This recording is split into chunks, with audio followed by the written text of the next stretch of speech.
السلام علیکم پیارے بہنوں اور بھائیوں، امید کے ساتھ کہ آپ سب ایمان کی بہترین حالت میں ہوں گے۔ تو آج ہم حضرت آدم علیہ السلام کے بارے میں پڑھیں گے اور شیطان کی ان سے دشمنی کے بارے میں پڑھیں گے، اور اللہ تعالیٰ نے شیطان کو اپنی بارگاہ سے کیوں نکالا، ان سب کے بارے میں ہم لوگ آج پڑھیں گے۔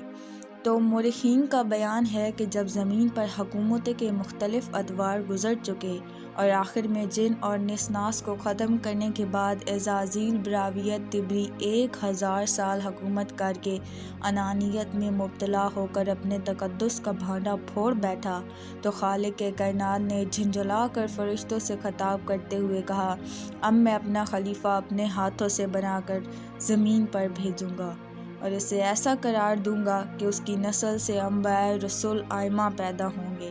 اور اس کی بے شمار اولادیں ہوں گی، اور جن و انس کے درمیان ایک ایسا پردہ قائم کر دوں گا کہ وہ ایک دوسرے کو دیکھ بھی نہ سکیں گے، اور جن و انس کو سطح ارضی سے اٹھا کر ہوا اور فضاؤں میں پھیلا دوں گا۔ جب حضرت آدم علیہ السلام کا پتلا تیار ہو چکا تھا، کہا جاتا ہے کہ جب شیطان آدم کے پتلے کے پاس سے گزرتا تھا تو ٹھوکر مار کر کہتا تھا کہ اے تو امر عظیم کے لیے خلق ہوا ہے، لیکن اگر مجھے تیرے سجدے کے لیے کہا گیا تو میں ہرگز سجدہ نہ کروں گا۔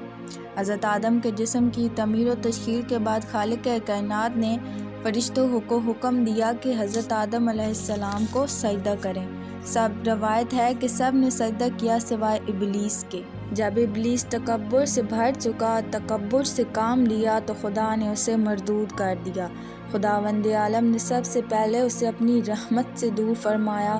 اور اپنی عنایت سے محروم کیا، لباس جنت اس سے سلب کر لیا، حسن سے محروم کر دیا، بدصورتی دے دی اور اس کی شکل ڈراؤنی بنا دی، پھر آسمان سے اتار کر زمین پر پھینکا اور حکم نافذ کر دیا کہ یہ آبادی میں نہ رہنے پائے، سمندروں کے جزیروں میں سکونت اختیار کرے۔ شیطان جب رحمت خدا سے متعلقاً مایوس ہو چکا اور حیات ابدی کی بھی ناوید سن چکا، تو بولا کہ خدایا اب میری یہ بات بھی سن لے کہ میرے ساتھ جو کچھ ہوا ہے اس آدم کی وجہ سے ہوا ہے،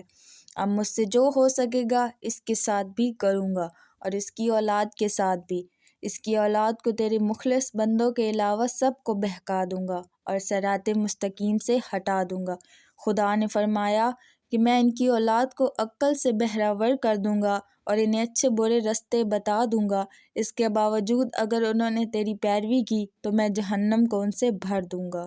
کہا جاتا ہے کہ ابلیس 300 سال تک جنت کے دروازے کے باہر کھڑا رہا، عبادت کرتا رہا کہ دروازہ جنت کا کھلے اور وہ حضرت آدم کو جنت سے باہر نکال سکے، اور آخر کار ایک دن اس کی چالیں جو ہیں کامیاب ہو گئی اور وہ حضرت آدم علیہ السلام کو اس شجر الخلد کے قریب لے گیا اور اس کا دانہ کھلایا، جس کی وجہ سے حضرت آدم علیہ السلام جنت سے نکالے گئے۔